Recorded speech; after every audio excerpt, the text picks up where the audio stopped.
મુખ્યમંત્રી દ્વારા ચોથી વાર પહિંદ વિધિ કરી 148મી રથયાત્રાનો પ્રારંભ. ગુજરાતના મુખ્યમંત્રી દ્વારા સતત ચોથી વાર પહિંદ વિધિ કરી ભગવાન જગન્નાથજીની 148મી રથયાત્રાનો પ્રારંભ કરાવ્યો.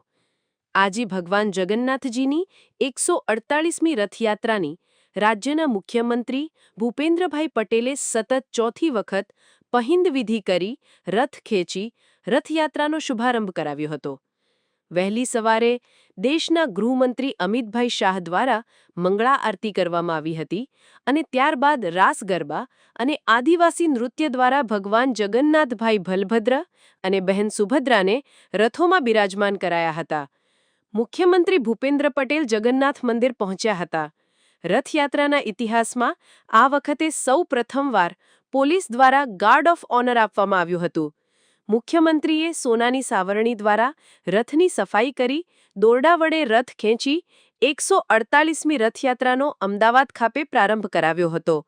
આ પ્રસંગે રાજ્ય ગૃહમંત્રી હર્ષ સંઘવી, ડીજીપી વિકાસ સહાય, શહેર પોલીસ કમિશનર GS મલિક, મંત્રી જગદીશ પંચાલ, શહેર પ્રમુખ પ્રેરક શાહ, પારમીના ધારાસભ્ય અમિત શાહ, શાહપુરના ધારાસભ્ય કૌશિક જૈન, મંદિરના મહંતશ્રી, સાધુ સંતો સહિત નેતાઓ વગેરે ઉપસ્થિત રહ્યા હતા. બાઇટ મુખ્યમંત્રી ભૂપેન્દ્ર પટેલ. જય જગન્નાથ. જય જગન્નાથ. ભગવાન જગન્નાથજીની 148મી રથયાત્રાના પવિત્ર પર્વે દરેક પ્રજાજનોને ખૂબ ખૂબ શુભેચ્છાઓ પાઠવું છું. ભગવાન જગન્નાથ એ દરિદ્ર નારાયણ શ્રમિકોના આરાધ્ય દેવ પણ છે.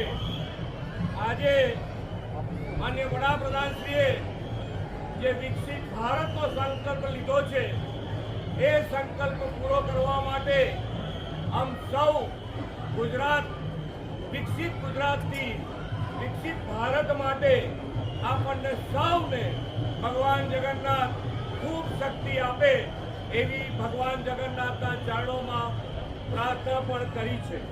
આજે જ્યારે 148મી રથયાત્રા નીકળી છે ત્યારે સરકાર અને પોલીસ તંત્રએ ભક્તજનોને દર્શન માટે કોઈ તકલીફ ના પડે એવી ખૂબ સરસ વ્યવસ્થાનું પણ આયોજન